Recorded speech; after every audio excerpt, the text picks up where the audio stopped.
I can probably stand closer forward doing this. The best place for me to put the camera out in the studio at the moment is sitting up on the windowsill. Today we're going to be having a quick look at a problem I have with these. Now, as you know probably from watching some of my previous videos, the GoPro is pretty much my pick up and run camera of choice. I've usually got the Rode video mic strapped to the bottom of this one, but at the moment it's sitting right there on the A7 so I can record this. What I've been finding, I've been experiencing quite a bit of a problem with these babies over the last couple of weeks. I went on my big road trip around to the Wairarapa and shooting a couple of music videos last weekend, and again during the week and over the couple of weeks before, I've had problems where I've taken these things out, I've shot 10-15 minutes, half an hour of video, come back and found that I've got no sound. So I've had a bit of a look around, and I see a lot of other people are experiencing the same sort of thing. So what I've done is I took a whole heap of my audio tracks into Final Cut and a couple of other programs I've got, and I had a really good look at them to see what was sitting there and what wasn't. And as I suspected, it has recorded audio, but what it's done is that some of the calculations within the GoPro have caused it to record it at negative 50 dB.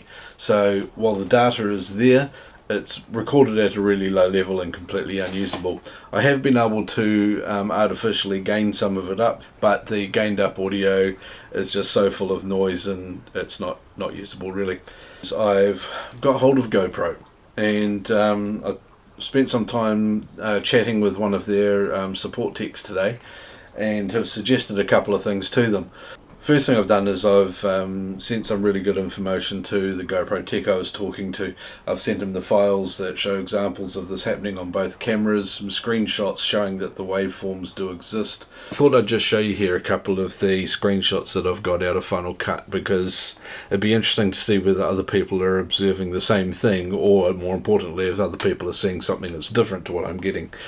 So here you can see on the timeline I've got here how the sound ramps up at the beginning and then slowly smooths down and sits at nothing.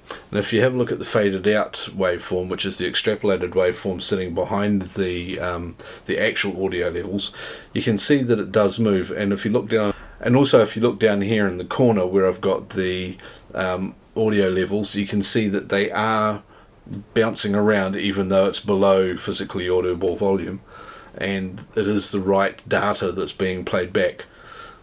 What this means is that the GoPro has actually recorded sound. It's just that it's recorded it at a really low level, probably to protect something accidentally. So it's mistakenly identifying the level of ambient and recorded audio well below what it actually is. As well as some other things I've experienced while doing this and observed that might help them solve the problem. Hopefully they'll come back in a day or three. They said 48 hours, but I think they may have forgotten it's Easter weekend. But day or three, day or four, and let me know what they've found.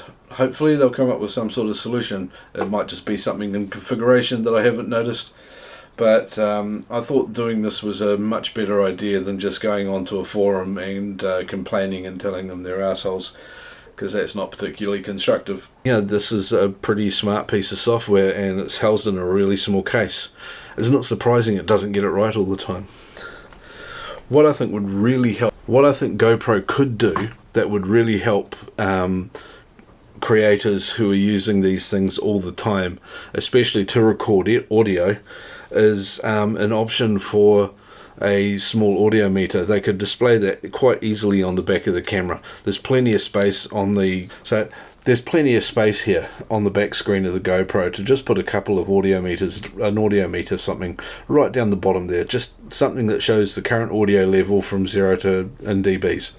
You could also even just on one side of the LCD screen at the front there put a little audio meter that bounces up and down. So if you're somebody like me who uses their GoPro all the time facing it at themselves, it would just be really neat just to see a little line up there reflecting the fact that I am recording audio and I'm getting a reasonable level. It's a small thing. One little row of pixels up and down. You're already doing most of the audio processing in the software, I'm imagining.